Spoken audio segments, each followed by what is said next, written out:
Assalamualaikum warahmatullahi wabarakatuh. Waalaikumsalam warahmatullahi wabarakatuh. Bismillahirrahmanirrahim. Alhamdulillahi rabbil alamin. Wassalatu wassalamu ala asyrafil anbiya'i wal mursalin, imamil muttaqin, sayyidil ghurril muhajjalin, sayyidina wa maulana Muhammadin wa ala alihi wa ashabihil mujahidin at-tahirin, amma ba'du. Saudara-saudara kaum muslimin rahimakumullah. Di zaman Rasulullah sallallahu alaihi wasallam adalah seorang pemuda bernama Ikaf bin Khalid. Ia seorang pemuda yang ganteng, sehat, tidak impoten, suka bergaul dengan wanita, suka pesta, dan memang ia orang kaya. Ia selalu menunda-nunda perkawinan dengan berbagai alasan-alasan yang tidak syar'i. Sampailah keadaan Ikaf bin Khalid ini kepada baginda Nabi, sehingga ia dipanggil oleh baginda Nabi. Setelah sampai, ditanyalah Ikaf bin Khalid ini, "Hai Ikaf, saya ya Rasulullah. Kau sudah punya istri?" "Belum ya Rasulullah." "Juga tidak punya budak sahaya?" "Tidak ya Rasulullah." "Dan badanmu sehat?" "Sehat ya Rasulullah." "Kalau demikian," kata Rasul, "kau ini teman setan. Ada dua pilihan Ikaf. Engkau menjadi Nasrani, dalam arti meninggalkan hidup perkawinan, atau kalau kau mau ikut golongan kami, kau harus mengikuti tata cara kehidupan kami. Dan salah satu tata cara kehidupan kami ialah melaksanakan perkawinan." Yang kemudian Ikaf bin Khalid ini oleh baginda Rasul dicarikan seorang gadis bernama Karimah binti Kulsum al-Humairi, dan kawinlah Ikaf bin Khalid ini. Dari riwayat singkat ini, saudara-saudara, Rasulullah sallallahu alaihi wasallam melihat bahwa kehidupan Ikaf bin Khalid ini adalah kehidupan yang lazimnya barangkali di zaman sekarang dinamakan kehidupan dari orang-orang yang gemar melakukan free sex, alias samenleven, alias hidup bersama tanpa melakukan pernikahan. Ia sehat, ia kaya, dan ia suka bergaul dengan wanita, sehingga gaya hidup yang sedemikian ini dikecam oleh Rasulullah sallallahu alaihi wasallam. Dua pilihan ditawarkan: menjadi pendeta Nasrani yang bebas dari ikatan perkawinan, atau kalau mau menjadi muslim, ikutlah cara hidup kami, kata Rasul.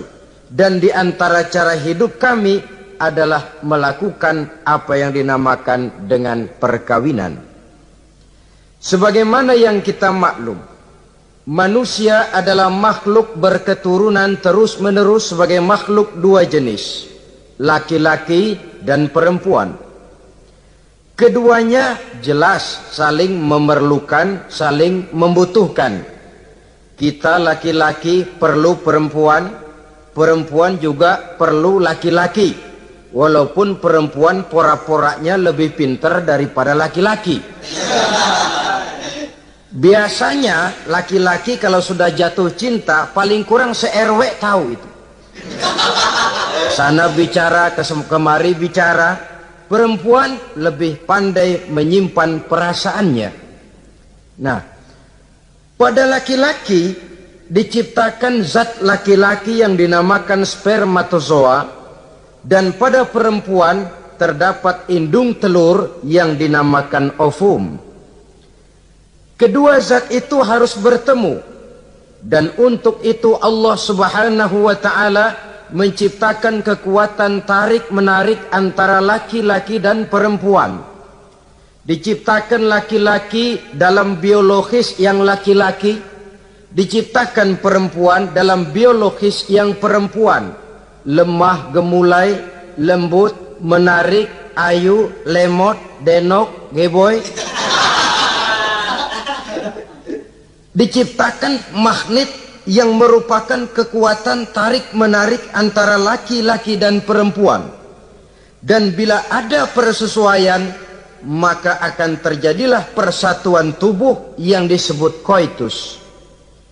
Bila pada saat itu kebetulan terjadi pengeluaran ovum, maka kedua zat itu akan bertemu di dalam diri perempuan. Dan inilah yang dinamakan konsepsi, yakni permulaan pembinaan jasmaniah makhluk baru dalam rahim seorang perempuan. Inilah makna firman Allah dalam surah An-Nisa ayat pertama. A'udzubillahi minasyaitonir rajim. Ya ayyuhan nasu taqu rabbakumul ladzi khalaqakum min nafsin wahidah wa khalaqa minha zawjaha wa batha minhuma rijalan katsiran wa nisaa.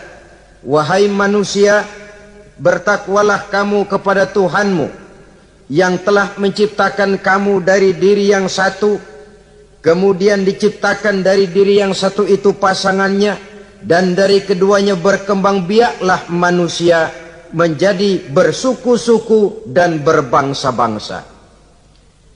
Pada contoh lain dari proses pembentukan jasmania makhluk manusia dalam rahim ini, Al-Baqarah 223 menjelaskan bahwa seorang laki-laki adalah seperti petani, seorang perempuan adalah seperti ladang. Petani adalah yang mencangkul sawah, menebarkan benih, sementara ladang adalah tempat bersemayam benih-benih itu, tempat dia tumbuh dan berkembang membawa manfaat bagi kehidupan ini. Dengan bahasa yang indah Quran mengatakan, nisa'ukum harthul lakum fa'tu harthakum anna syi'tum. Istri-istrimu adalah laksana sawah ladang bagimu, maka cangkulah, datangilah sawah ladangmu menurut cara yang kamu suka. Saudara-saudara kaum muslimin rahimakumullah, belakangan ini orang sering membicarakan pendidikan seks bagi anak-anak. Menurut pendapat saya, walaupun itu diperlukan, tapi tidak harus dilakukan secara menggebu, dan masih banyak hal-hal mendesak lainnya yang lebih perlu dibicarakan ketimbang bagaimana memberikan pendidikan seks kepada anak-anak kecil. Barangkali yang memerlukan, yang sering bertanya tentang seks cuma terbatas kepada anak-anak kecil di kota-kota besar, yang oleh perkembangan teknologi dan komunikasi, daya pikirnya memang sudah sedemikian maju. Tapi berapa ribu jumlah anak-anak kecil yang semacam itu? Selebihnya puluhan juta anak-anak kecil yang tinggal di daerah-daerah terpencil, di provinsi-provinsi lain, di luar keramaian, yang sama sekali belum perlu untuk hal-hal yang semacam itu. Haruskah cuma untuk membela yang 1000 atau 2000 orang ini saja, lalu kita mengabaikan yang puluhan juta adanya? Kita masih harus membicarakan bagaimana kurikulum pendidikan yang mapan. Kita harus membicarakan bagaimana sistem pendidikan yang memadai. Saudara-saudara, Quran sendiri harus kita katakan berbicara soal seks, tapi gaya bahasanya sopan. Ajaran yang terkandung di dalamnya luhur, tidak terbuka belak-belakan.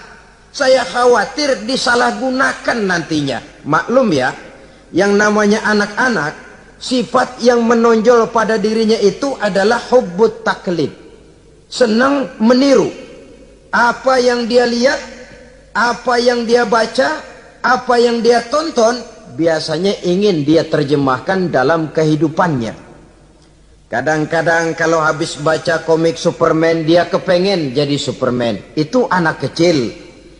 Habis baca buku Si Buta dari Gua Hantu misalnya, pengen jadi si buta dari gua hantu, nyari kayu bikin tongkat.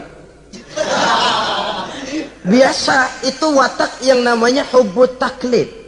Sekarang kalau kepada anak-anak semacam itu sudah diberikan pendidikan seks, saya khawatir. Kadang-kadang tidak dididik saja sudah lancar kok. Apalagi kalau sampai dilakukan pendidikan, khawatir disalahgunakan. Saya katakan tadi, Quran juga misalnya Al-Baqarah 223 ini bicara soal seks, tapi sudah lihat gaya bahasanya. Nisa'ukum harsul lakum fa'tu harthakum anna syi'tum. Istrimu adalah sawah ladangmu, cangkulah sawah ladangmu menurut cara yang kamu suka. Mau cangkul sambil mundur juga boleh.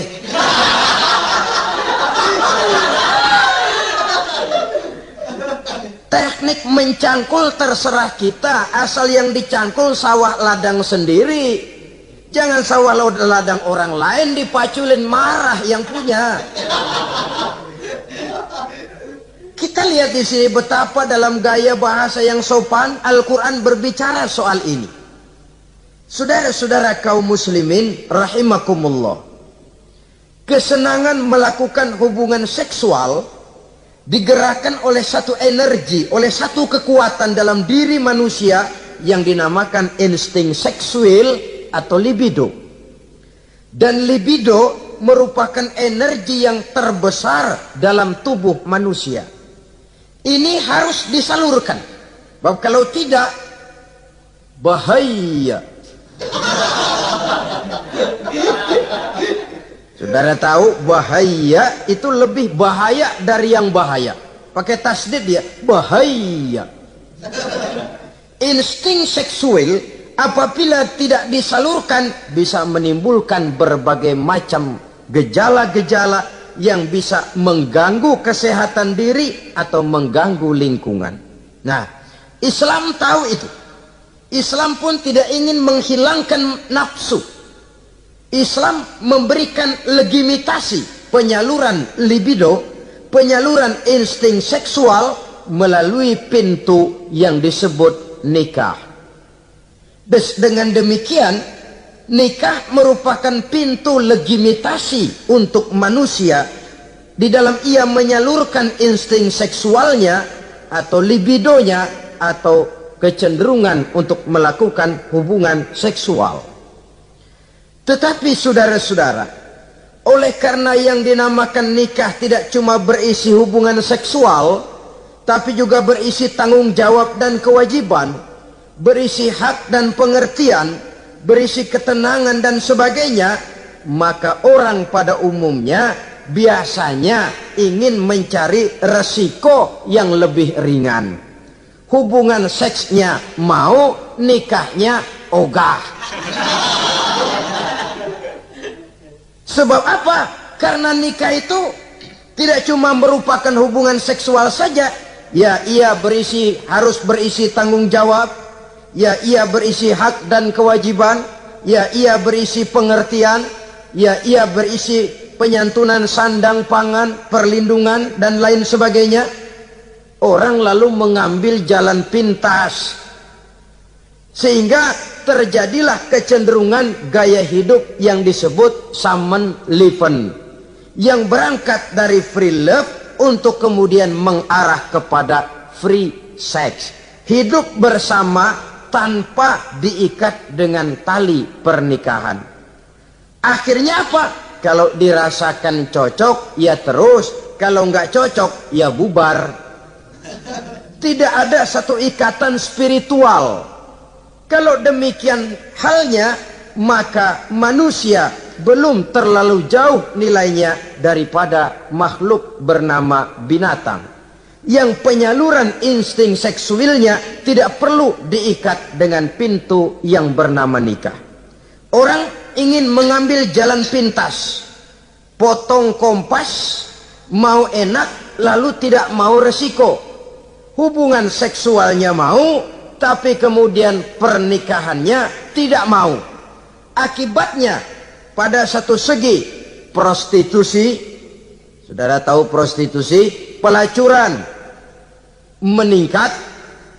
Perkara apa latar belakangnya itu bukan soal kita, tetapi kemudian terjadilah proses yang dinamakan prostitusi, atau kalau tidak terjadilah pergaulan bebas di dalam kehidupannya.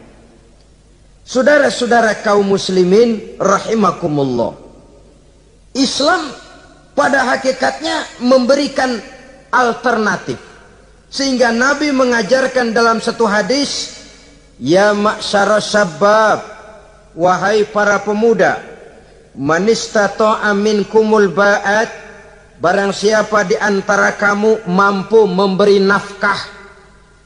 Ba'at di sini diartikan nafkah. Nafkah apa? Nafkah zahir, nafkah batin. Itu arti ba'at.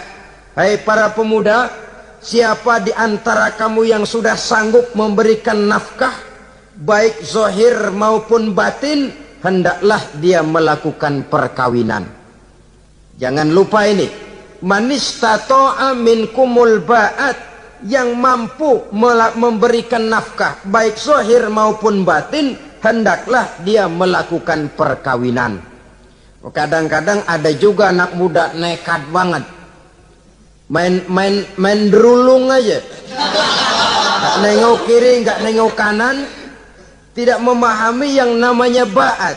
Ba'at ini nafkah zahir. Nafkah zahir itu apa? Ya sandang, ya pangan, ya perlindungan. Nafkah batin itu apa? Ya kasih sayang, ya pengertian, ya termasuk di dalamnya melakukan hubungan seksual. Kalau itu cuma dasar itu, rasanya mah setiap kita mampu. Tapi kan tidak cuma itu yang jadi modal bagi satu perkawinan. Siapa di antara kamu yang sudah mampu memberikan nafkah, hendaklah dia kawin. Fa illam yastati', tetapi apabila dia tidak mampu memberikan nafkah itu, fa alaihi bisyam, hendaklah dia melakukan puasa. Sebab apa? Puasa ini esensinya kemampuan mengendalikan hawa nafsu. Umpamanya ada pemuda, badannya sehat, tidak sakit, tetapi dia belum mampu untuk memberikan nafkah. Sementara temperamennya termasuk tegangan kelas tinggi, gak boleh kecolek dikit mau ngedredet aja.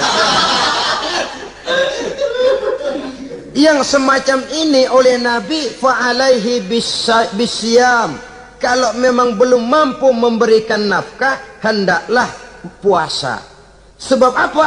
Puasa lebih mengendalikan diri. Saudara-saudara, apabila puasa ini pun dirasakan juga berat, maka ada cara lain untuk menetralisir libido itu tadi, kecenderungan untuk melakukan hubungan seksual. Dengan apa misalnya? Dengan jalan melakukan olahraga. Dengan melakukan olahraga, hormon yang membentuk libido tersalurkan, terkuras melalui energi yang dikeluarkan pada saat melakukan olahraga.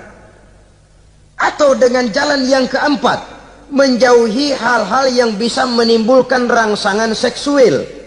Bisa dengan puasa tadi, bisa dengan olahraga, bisa dengan lain-lain yang kira-kira bisa menghindarkan kita dari hal-hal yang bisa menimbulkan rangsangan seksual. Sehingga Al-Quran pada surah Al-Isra ayat 32 berpesan, la taqrabuz zina innahu kana fahishatan wa sa'a sabila. jangan kamu mendekati zina, sebab sesungguhnya zina perbuatan yang keji dan jalan yang sangat buruk. Jangan mendekati zina. Mendekati zina artinya mendekati hal-hal yang bisa membawa kita kepada perbuatan zina. Termasuk misalnya bacaan-bacaan Parno. Ya, itu Parno nggak boleh dibaca. Blue film, ngintip, ini juga penyakit.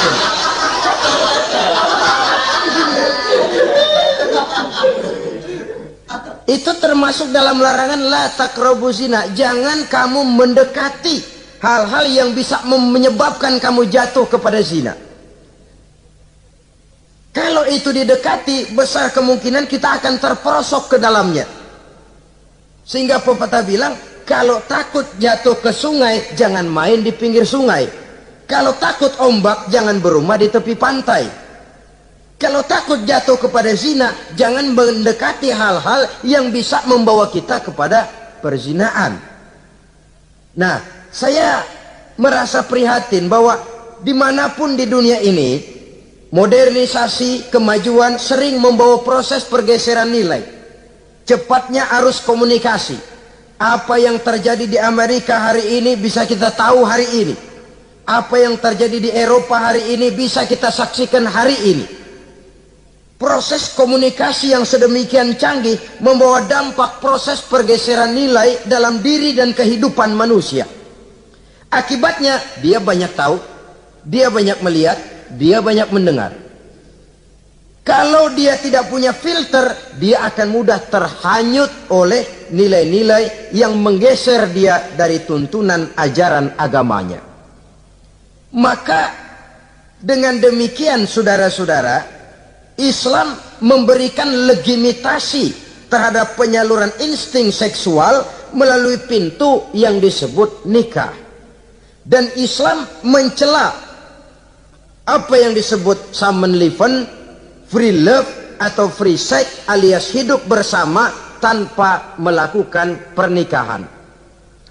Apa yang akan terjadi dalam kehidupan ini apabila manusia bergaul sebebas-bebasnya tanpa terikat lagi oleh norma dan kaedah kehidupan beragama? Sudah cukup banyak korban bergelimpangan dari arus yang namanya pergaulan bebas dengan dalih new morality, kebudayaan moral baru yang terlepas dari bimbingan kehidupan beragama. Saudara-saudara kaum muslimin rahimakumullah, dulu zaman kakek kita itu kalau pacaran, saudara-saudara, biasanya yang laki di luar, yang perempuan di dalam. Paling-paling pagar dibolongin. Ya, orang dulu itu kan rumahnya pakai pagar toh. Kalau sudah pagar itu bolong, si yang laki masukkan jarinya ke pagar. Nanti dipegang jari itu oleh tangan si perempuan dari dalam. Cuma beradu tangan doang. Endahnya bukan main udah.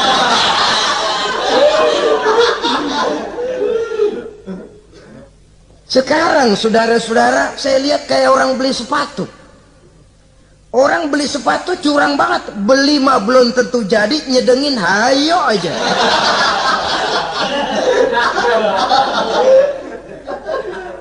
Iyalah, kalau sepatu barangkali disedengin sih nggak ada bekasnya.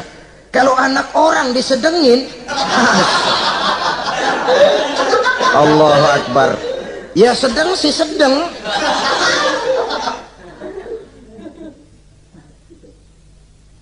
Saudara-saudara kaum muslimin rahimakumullah, terhadap pintu legitimasi ini pun kalau manusia sudah sanggup melakukan ba'at, baik nafkah zahir maupun nafkah batin, kalau itu tidak bisa dia lakukan, hendaklah dia menjaga diri dari hal-hal yang bisa menjerumuskan dia ke tempat zina. Bisa dengan puasa, bisa dengan memperbanyak olahraga, bisa dengan menggiatkan belajar, study club, diskusi. Ada pepatah mengatakan 3 hal yang bisa membawa kerusakan. 3-0 nih. kosong iman, kosong kantong, kosong perut. 3 kosong ini yang sering membawa kerusakan dalam diri manusia. Pertama, kosong iman. Yang kedua, kosong kantong. Yang ketiga, kosong perut. Ketiga kosong ini kalau sampai kumpul pada diri kita 3-0, berapa yang ngubernya? Sering kalah kita. Kosong iman, kosong kantong, kosong perut. Maka motif dari berbagai macam kejahatan umumnya karena 3 kosong ini. Orang bisa jatuh ke tempat zina, bisa jatuh kepada korupsi, bisa jatuh kepada perampokan, pencurian, dan berbagai macam perbuatan negatif. Pertama, kosong iman. Kalau sudah kosong iman, ini kosong yang paling berbahaya. Dia tidak ada lagi yang ditakutin. Polisi, ya apa selamanya polisi mau nongkrongin dia. Kalau sudah kosong iman, ini sudah tidak ada lagi norma yang diindahkannya. Yang kedua, kosong kantong. Orang kalau kosong kantong mudah gelap mata. Bawaannya udah was-was mulu, uring-uringan. Kosong kantong. Yang ketiga, kosong perut. Kosong perut ini lapar, kemiskinan maksudnya, bisa membuat orang jadi jahat, bisa membuat orang menjadi pelacur, bisa membuat orang jadi koruptor, bisa membuat orang jadi penjahat. Itu motifnya karena kosong perut. Dari 3 kosong ini yang paling berbahaya sesungguhnya kalau orang sudah mengalami kosong iman. Perut kosong, kantong kosong, tapi iman penuh, masih ada rem. Ya. Kantong kosong, perut kosong, iman kosong juga, jebol, bablas sudah. Tidak ada rem lagi dalam kehidupannya. Hampir segala macam motif kejahatan yang terjadi di pentas dunia ini umumnya karena 3 kosong ini tadi.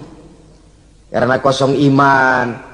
Sekarang ini kan pergaulan bebas bukan semata-mata karena orang lapar, bukan karena orang perlu uang, tapi kadang-kadang ada karena memperturutkan hawa nafsu. Kalau sudah ke sana, kosong apa itu? Kosong iman.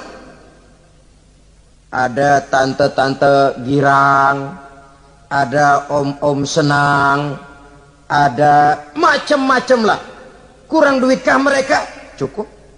Laparkah mereka? Kenyang. Apa yang kosong? Kantong penuh, perut penuh, iman yang kosong. Maka terjadilah proses yang namanya penyimpangan-penyimpangan seksual dari pintu legitimasi yang sudah diberikan oleh agama tadi. Kadang-kadang iman juga tertekan karena perut, persoalan ekonomi, atau karena memang kosong daripada kesibukan-kesibukan lain. Kosong kantong, motivasi ekonomi, ini seluruhnya bisa menjadi motivasi utama dari terjadinya berbagai macam penyimpangan. Karenanya Islam memberikan pintu legitimasi lewat jalan yang disebut nikah. Sehingga Nabi mengajarkan, hai para pemuda, siapa di antara kamu yang sudah mampu memberikan nafkah baik zahir maupun batin, hendaklah dia melakukan perkawinan. Sebab sesungguhnya perkawinan lebih memelihara pandangan, lebih memelihara kehormatan diri. Dari segi pandangan lebih terpelihara, dari segi kehormatan diri juga lebih terpelihara. Diberikan legitimasi lewat pintu yang halal bernama nikah. Kalau sudah didapat dengan cara yang halal, menikmatinya pun enak. Tetapi sesuatu yang didapat dengan jalan haram, menikmatinya pun gak enak, saudara-saudara. Celingak-celinguk. Contoh yang paling dekat, kucing aja kucing. Kucing ya, kalau memang ikan boleh nyolong dia curi di dapur ikan itu. Makannya gak tenang dia. Matanya selatat, pelotot. Ada kaleng jatuh, lari kencang bener dia. Rupanya kucing sendiri tahu kalau yang dia makan itu barang curian. Tapi kalau ikan kita yang kasih, Kita yang kasih tuh ikan, kucing gledek bunyi anteng aja dia. Kenapa? Dia tahu benar ikan yang dia makan itu ikan yang didapat dari pemberian orang, resmi, formal, sah. Begitu juga hubungan seksual ini. Kalau resmi diikat dengan tali pernikahan, orang tenang-tenang saja. Hah? Tenang, aman, ayem, tentram. Tapi kalau yang nyolong-nyolong, lihatin dah. Segera dibopun pisang. Mana nyamuk gede-gede banget. Gerusak, gerusuk. Hansip lewat kabur dia. Padahal Hansip mah lagi ronda. Tapi ada semacam perasaan bahwa ini belum waktunya. Itu yang tidak bisa mendatangkan ketenangan dalam menikmati hubungan seksual itu tadi. Saudara-saudara kaum muslimin rahimakumullah. Jadi akibat dari pergaulan bebas, free sex ini, bahaya yang pertama tadi itu. Hilangnya ketentraman dalam hidup. Mungkin orang lain tidak tahu. Hansip nggak lihat. Orang tua bisa kita bohongi. Tapi ketentraman. Was-was. Apalagi kalau kita merasa bahwa ini akan menimbulkan satu akibat. Entah dalam bentuk nantinya terjadi kehamilan. Si laki-laki juga tidak tenang. Khawatir kalau nanti dituntut. Si perempuan juga setelah melakukan pergaulan bebas itu hilang ketentraman hidupnya. Apalagi kalau dia harus kehilangan sesuatu yang sangat berharga dalam kehidupannya. Kegadisan katakanlah, keperawanan katakanlah begitu. Sesuatu yang semestinya dijaga dan dijunjung tinggi. Tapi kadang-kadang memang cinta, inilah yang namanya cinta. Sehingga cinta itu katanya buta. Kalau sudah buta, apa saja terasa jadi indah, apa saja diserahkan. Akibatnya mahkota yang paling berharga sering hancur berantakan sebelum pada waktunya. Akhirnya ketentramannya hilang. Hidupnya gundah, gelisah. Pada mulanya memang dia tidak merasa cerah, segalanya menjanjikan dan menyanyikan keindahan. Tapi setelah proses pergaulan itu terjadi, dia kehilangan kegadisannya, si pemuda resah, si gadis pun gelisah. Apa yang dia tunggu? Jangan-jangan. Nah, jangan-jangan. Jangan-jangan. Ini biasanya tanggal segini sudah keluar, ini kok belum. Waduh, jangan-jangan, jangan-jangan. Makin merana lah dia. Tidak ada lagi ketentraman dalam hidupnya. Akibatnya kegelisahan itu lalu tumbuh dalam hidupnya. Kerjanya tiap hari hanya termanggu-manggu, menunggu dan menunggu dari waktu ke waktu. Tapi yang ditunggu tak mau tahu. Akan bicara lidahnya terasa keluh, sedang waktu terus berlalu. Hatinya terasa pilu, bagai diiris dengan sembilu. Mau keluar rasanya malu. Salah elu.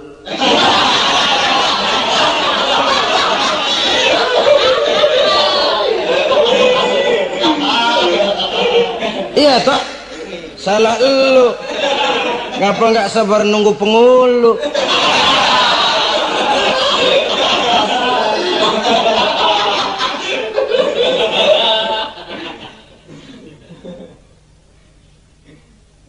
Bacalah surat-surat kabar berapa banyak sudah gadis-gadis bergelimpangan jadi korban. Berapa banyak sudah bayi-bayi yang lahir ke dunia ini tanpa tahu kemana dia harus memanggil bapak. Apakah deretan jumlah korban ini masih harus terus bertambah, bertambah dan bertambah?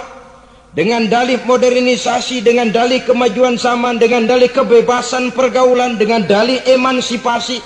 Lalu menginjak moral yang seharusnya kita junjung tinggi-tinggi. Sampai kemudian merendahkan harga diri kita sebagai manusia.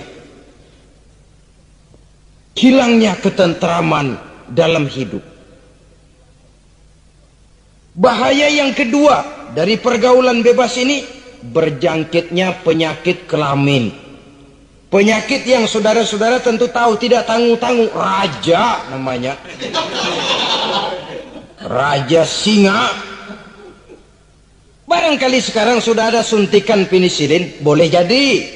Barangkali sudah ada pil KB yang bisa mengatur saat-saat orang melakukan, saat orang bisa menstruasi, boleh jadi. Tapi alat-alat itu memang kalau disalahgunakan bisa merangsang terjadinya pergaulan bebas, terjadinya penyakit kelamin. Pada lain segi, saudara lihat saja, sering dicontohkan kalau pagi-pagi PLN bikin pengumuman nanti malam listrik akan mati total seluruh kota. Wah, tahu kita ini nanti malam listrik bakalan mati. Pagi-pagi sudah beli baterai kita, masukin batu baterai ke dalam baterai. Dari pagi sampai sore itu baterai kita sorotin terus, padahal masih siang. Apa yang terjadi? Nanti maghrib datang, malam tiba, nyorot lagi, udah soak batunya. Kenapa? Lantaran dari pagi sepanjang siang disorotin terus, belum waktunya baterai nyempret terus. Begitu malam udah soak, nggak terang lagi. Sama saja kita juga begitu. Belum nikah dipakai terus, mumpung masih siang nyorot terus baterai. Itu nanti kalau sudah malam masuk pintu pernikahan, baterai bisa soak. Mau nyorot lagi lah, remeng-remeng. Udah nggak punya daya begitu masuk pintu pernikahan, cuma celam-celam doang.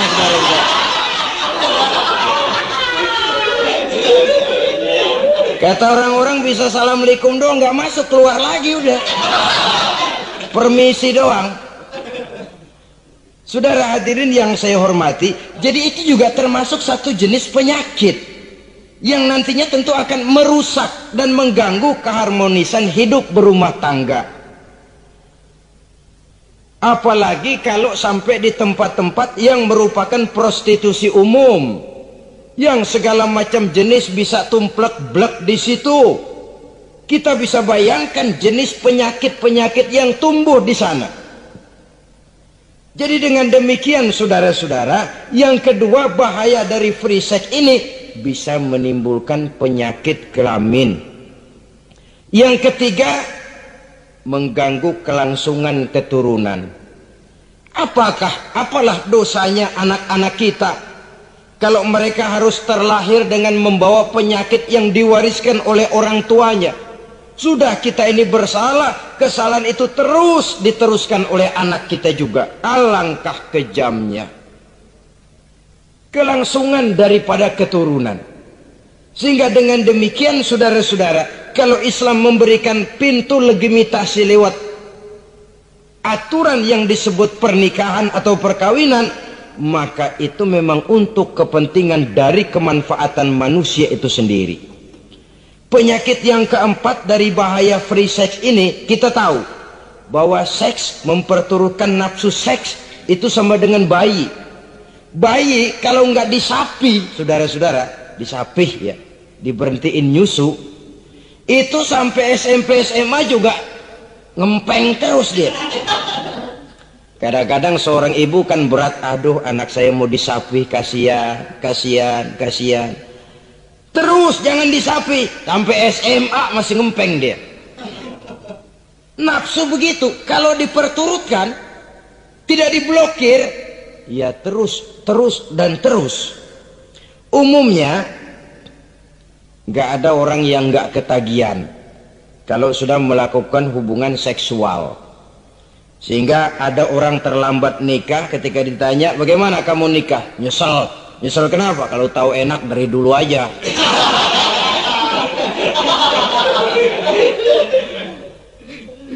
Nah, sekarang kecanduan terhadap hubungan seksual ini akan membawa dampak tadi. Pertama, dia lari ke tempat prostitusi. Kalau ada uang. Andai kata pun dia kaya, ini jelas mengganggu ekonomi rumah tangganya. Setidaknya ekonomi keluarganya. Kalau dia tidak termasuk orang kaya, dia bisa melakukan perbuatan negatif. Sepatunya dia jual dulu, celananya digade dulu. Lalu nih apalah gue ngebut banget nih.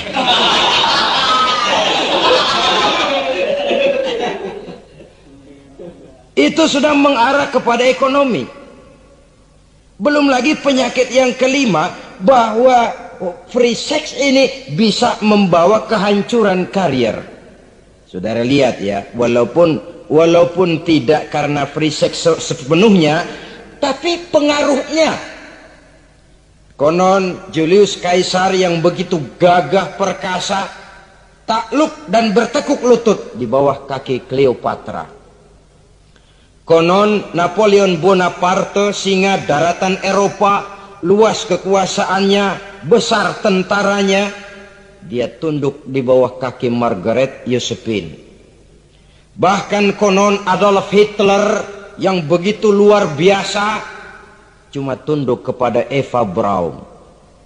Baiklah, itu sejarah masa lalu. Yang sekarang yang kita alami, saudara, betapa seorang senator seperti Gary Hart, calon presiden unggulan di Amerika, brilian, jenius, cerdas, diunggulkan, masih muda.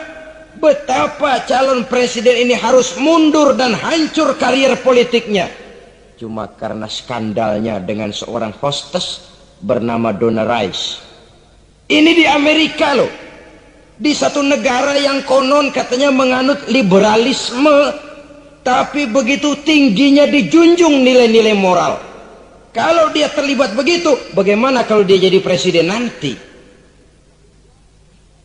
Bahkan paling belakang, saudara-saudara, John Tower yang oleh Presiden Bush dicalonkan menjadi Menteri Pertahanan terpaksa ditolak oleh Senat. Oleh karena skandalnya, ya dengan minuman keras, ya dengan wanita. Saya katakan lagi, ini di negara yang kita katakan, kita tuding sebagai negara liberal, di negara yang menganut mudah-mudinya pergaulan bebas, entah nilai moral dituntut sedemikian luhur sehingga seorang bisa mengundurkan diri dari calon presiden karena terlibat skandal. Di Inggris pernah juga kejadian, di Italia pernah juga kejadian, seorang perdana menteri terlibat skandal dengan seorang pramugari pesawat udara, sampai kemudian dia dan seluruh kabinetnya membubarkan diri. Kehancuran karier. Karena bagaimanapun lemahnya wanita, perempuan sekalipun lemah, saudara-saudara, lelaki yang bagaimana gedenya juga dia telan. Itu namanya perempuan, saudara-saudara. Seseorang bisa bangkit ke panggung sejarah memegang peranan. Dari yang tidak pernah diperhitungkan bisa menjadi kekuatan yang diperhitungkan pun karena perempuan. Tapi seorang pun bisa ambles ditelan perut sejarah juga karena perempuan. Kehancuran karier. Sebab pangkat yang tinggi, badan yang sehat bukan merupakan jaminan bahwa seseorang akan mampu menghadapi bujuk rayu dari seorang perempuan. Saudara-saudara kaum muslimin rahimakumullah.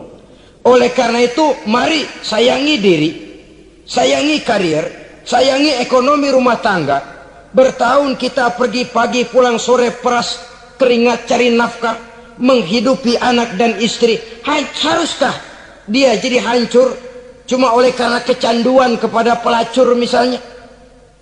Memang yang namanya pelacur tentu saja memikat, mempedaya, mempesona. Saudara-saudara kaum muslimin rahimakumullah. Karena apa? Karena yang dicari uang, mereka toh dagang. Taktik orang dagang tentu harus mampu memikat pembeli. Jangan lalu merasa senang, waduh nih malam mujur banget nih, apa dapat yang baik banget sama gue. Waduh, ramah lagi orangnya. Udah endah aja udah. Ya wajar saja namanya orang dagang. Sehingga orang-orang tua dulu punya pepatah, kalau Anda termasuk orang yang jarang senyum, jangan jadi pedagang. Pedagang manyun mulu, siapa yang betah beli? Itu kan termasuk psychology of salesman. Memang caranya orang dagang yang mesti begitu. Dia membujuk, dia merayu, dia memperdaya, dia mempesona. Jatuh kita ke kerayuannya, sulit untuk bangkit kembali. Karena itu jangan dibiasakan. Yang sudah terlanjur, tidak ada terlambat untuk menarik diri. Adalah lebih baik kita gila dulu baru benar, daripada benar dulu baru jadi orang gila. Kalau orang gila mau benar, ini gampang ngaturnya. Tapi sudah benar lalu gila, ini repot saudara-saudara. Dibilangin apa-apa dia pernah jadi orang benar. Lebih baik kita memulai hidup ini dengan lembaran kelabu. Kalau pada akhirnya kita bisa mengganti dengan lembaran-lembaran putih, daripada kita mulai dengan lembaran putih kalau akhirnya jadi kelabu.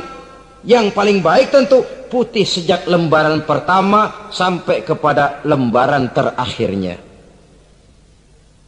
Saudara-saudara kaum muslimin rahimakumullah.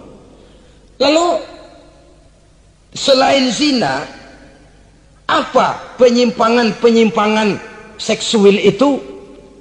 Ya, penyimpangan yang umum yang tidak dilakukan oleh sepasang suami istri dinamakanlah dia dengan zina. Tapi kadang orang mencari jalan lain untuk menyalurkan insting seksualnya itu. Ada misalnya dia puasa emang kagak doyan, budak seharian kagak makan, capek.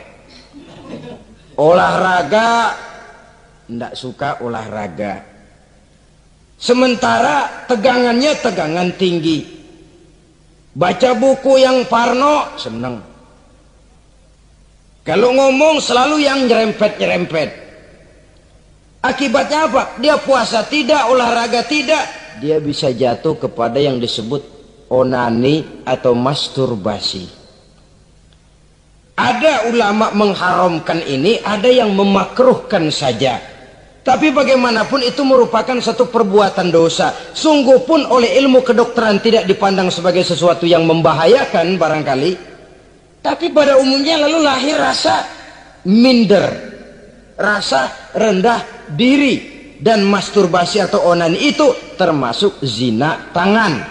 Ya walaupun dosanya tidak sebesar zina biasa. Sebab jangan lupa, mata bisa zina.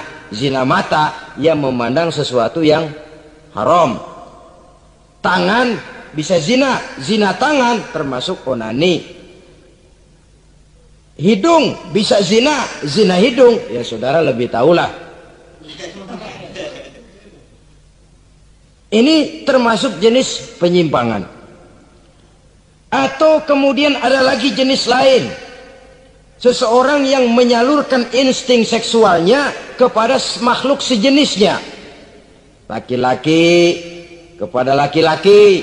Itu yang kita kenal dengan istilah homoseksual. Itu bukan barang baru itu. Di zaman Nabi Lut itu sudah terjadi dan mereka dikutuk oleh Allah Subhanahu wa taala. Homoseksual itu termasuk dosa besar. Sekarang ini orang malah menuntut dilindungi haknya. Sehingga kaum gay di Amerika itu pernah demonstrasi menuntut perlindungan hak. Bahkan mereka sudah tidak perlu sembunyi-sembunyi lagi. Bahkan ada yang hidup berumah tangga. Ini ya terlepas dari penyakit kejiwaan yang memang harus disembuhkan dan perlu pengobatan khusus. Tapi homoseksual dilihat dari segi agama merupakan satu perbuatan yang berdosa. Dan dosanya besar. Atau perempuan dengan perempuan. Itu yang kita kenal dengan istilah lesbian. Kadang-kadang karena patah hati ngelihat laki bawaannya udah gedek aja udah. Tadinya kebangatan digombalin, kebangatan percaya penuh. Habis turayuan 17 lapangan keluar semua. Akhirnya dia berhadapan dengan kenyataan yang membuat dia kecewa. Broken, benci kepada laki-laki. Ada yang bersimpati sesama jenisnya. Terjadilah pergaulan intim sesama perempuan. Itu yang kita kenal dengan istilah lesbian. Dan itu pun merupakan penyimpangan yang juga berdosa pelakunya itu. Dua, ada penyimpangan lain yang disebut eksibisionisme. Apa itu? Seseorang memperoleh kepuasan seksual apabila dia memamerkan, ngunjuk-ngunjukin. Ini termasuk penyakit kejiwaan, penyakit pameran. Memamerkan auratnya kepada orang lain. Di situ dia merasakan satu kepuasan. Jangankan memamerkan ya, dalam artian memperlihatkan. Melihat begitu saja sudah bukan perbuatan yang baik, apalagi sampai memamerkan. Kemudian juga termasuk penyimpangan ini apalagi? Apa yang dinamakan dengan masochisme. Apa dia? Seseorang yang baru mendapat kepuasan seksual melalui penderitaan, penyiksaan, atau dikenal juga dengan sadisme ini. Melakukan hubungan seksual melalui penyiksaan, penghinaan, penderitaan. Di sana dia merasakan ada kepuasan seksual. Ini merupakan penyimpangan yang berbahaya. Sudah hubungan seksualnya di luar pernikahan berbahaya dan berdosa besar, membuat orang lain menderita dan sakit, itu juga merupakan satu perbuatan dosa. Kemudian yang kelima, apa yang disebut dengan pedofilia. Belakangan ini kita sering baca surat kabar atau majalah, ada orang tua berhubungan dengan anak kandungnya sendiri. Inna lillahi wa inna ilaihi raji'un. Ini udah bapak moyangnya dosa ini. Sudah zinanya dosa dilakukan kepada anak kandung sendiri. Bahkan pernah 2 orang anak kandungnya masih SMP digarap sekaligus oleh bapak kandungnya sendiri. La haula wala quwata illa billah. Sudah kayak apa hati orang tua? Anaknya sendiri, bapak moyangnya dosa. Penyimpangan seksual sampai hati seorang bapak bergaul dengan mempergauli. Bahkan kalau mempergauli barangkali mendingan memperkosa anaknya sendiri, anak kandungnya yang dilahirkan oleh istrinya, itu yang digarapnya. Saudara-saudara kaum muslimin rahimakumullah. Begitulah memang makin maju zaman, makin canggih teknologi, makin canggih juga kriminalitas di dalam dunia ini. Namun seperti kita maklum, polisi punya satu teori. Kejahatan bisa terjadi karena 2 faktor yang dinamakan faktor N dan K. Niat dan kesempatan. Niat ada, kesempatan tidak ada, sulit untuk berbuat jahat. Kesempatan ada, niat tidak ada, tidak jadi orang berbuat jahat. Tapi di antara 2 faktor ini yang paling utama sesungguhnya adalah faktor N, faktor niat. Kalau niat sudah kuat, kesempatan bisa diciptakan, waktu bisa ditunggu, momen bisa dinantikan. Tapi kalau niat yang tidak ada, bagaimanapun banyak kesempatan, kita tidak akan mungkin untuk bisa melakukan kejahatan karena faktor niat itu yang tidak ada. Oleh karena itu agama mengajarkan, ala inna fil jasadi mudghah iza salahat salahal jasadu kulluh wa iza fasadat fasadal jasadu kulluh ala wahiyal qalbu. Ketahuilah bahwa dalam tubuh manusia ada segumpal daging. Jikalau daging itu baik, seluruh tubuh akan menjadi baik. Jikalau daging itu rusak, seluruh tubuh akan menjadi rusak. Ala wahiyal qalbu, ketahuilah bahwa daging itu tidak lain adalah hati. Jadi kalau tubuh manusia ibarat satu kerajaan besar, yang menjadi raja adalah hati. Seluruh anggota badan yang lain merupakan prajurit yang hanya tunduk kepada komando sang hati. Bila hati baik, seluruh anggota tubuh dan panca indera akan menjadi baik. Tapi bila hati rusak, maka seluruh anggota tubuh akan melakukan kerusakan.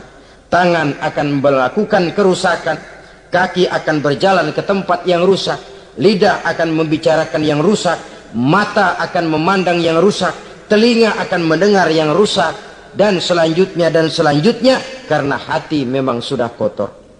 Maka bicara soal hati artinya bicara soal niat.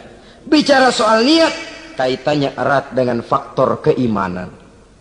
Oleh karena itu, di tengah kemajuan zaman, kesempatan bisa diciptakan. Yang jadi kendali dan kendala utama daripada kita terjerumus melakukan kejahatan tidak lain adalah faktor iman adanya. Di kota-kota besar sekarang ini, apa yang tidak tersedia? Sejak dari minuman keras sampai kepada perjudian, sampai kepada pelacuran, baik yang berterang-terangan maupun pelacuran-pelacuran yang terselubung dan terhormat. Sejak dari kelas koran sampai kelas hotel bintang 5, sejak dari kelas di pinggir lapangan sampai kelas di motel-motel mewah dan mahal, sejak dari kelas murahan sampai kelas super VIP dan lain sebagainya. Ini seluruhnya merupakan fasilitas kehidupan yang kita harus pandai memilah dan memilih dan punya filter dalam kehidupan.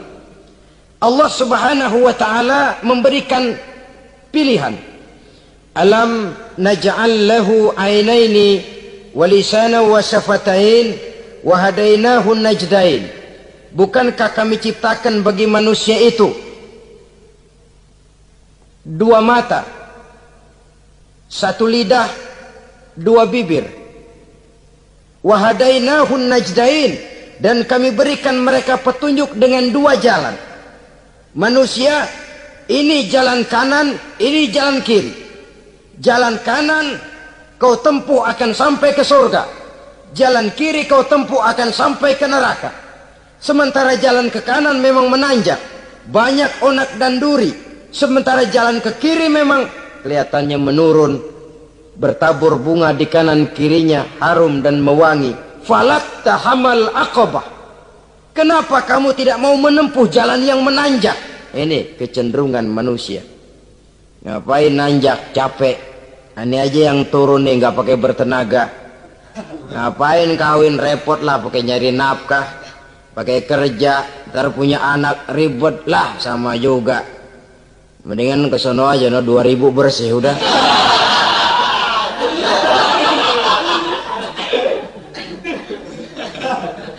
Falak tahammal aqabah. Mengapa kamu tidak mau menempuh jalan yang nampaknya menanjak ini, padahal di ujungnya menanti pancaran sinar kebahagiaan? Kau turuni jalan yang kelihatannya menurun ini, padahal di bawahnya menunggu jurang kehancuran yang sangat teramat dalam. Saudara-saudara kaum muslimin rahimakumullah. Dengan demikian, apabila Islam melarang manusia dengan larangan yang keras, jangan terjebak dalam pergaulan bebas, jangan berendam di dalam free sex, sesungguhnya adalah untuk kepentingan daripada manusia itu sendiri. Untuk martabatnya sebagai makhluk yang mulia tetap terjaga, ketenangan dan ketentraman hidupnya tetap terpelihara, jauh dari segala macam penyakit kelamin yang bisa membahayakan dirinya dan keturunannya, membawa kemantapan dan kemapanan di dalam ekonomi, dan juga jenjang karier yang dititinya, jenjang karier yang ditempuhnya. Taruh kata tidak menanjak, tapi juga tidak menurun. Sekurangnya dia bisa mempertahankan apa yang sudah diperolehnya itu. Ad-dunya mata' wa khairu mata'iha al-mar'atus salihah. Dunia ini memang kesenangan, mata', perhiasan, dan perhiasan yang baik adalah perempuan yang soleh. Perempuan yang soleh yang tidak hanya memberikan kenikmatan jasmani, tapi juga memberikan ketentraman rohani, yang diikat dengan satu tali formal yang dinamakan dengan pernikahan atau perkawinan. sah baik menurut agama juga menurut negara. Kita bisa menikmati kecenderungan insting seksual tadi dalam satu nada yang tenang, aman, tentram, memberikan kebahagiaan, kepuasan zahir dan batin. Tapi kalau jalan pintas yang kita tempuh, potong kompas yang kita pilih, kita lebih suka jajan, lebih suka ngeteng. Nikah kan berat, bayar mas kawin, bawa uang belanja segala macam. Iya, tapi sekaligus setelah itu saudara boleh pakai seumur hidup, asal masih ada napasnya masih bisa dipakai.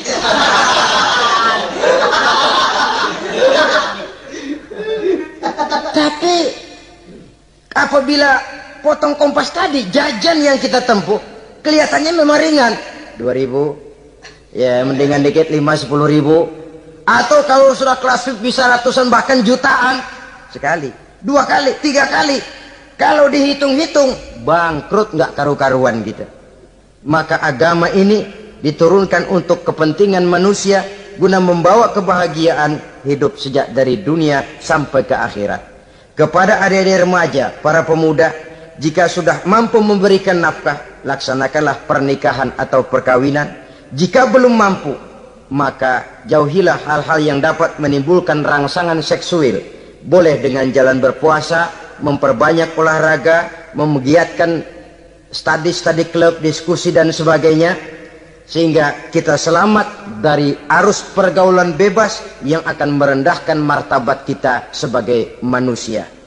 Inilah yang kita bicarakan pada pertemuan kali ini. Terima kasih atas segala perhatian, mohon maaf atas segala kekurangan. Usikum wa nafsi bitaqwallah. Wassalamualaikum warahmatullahi wabarakatuh.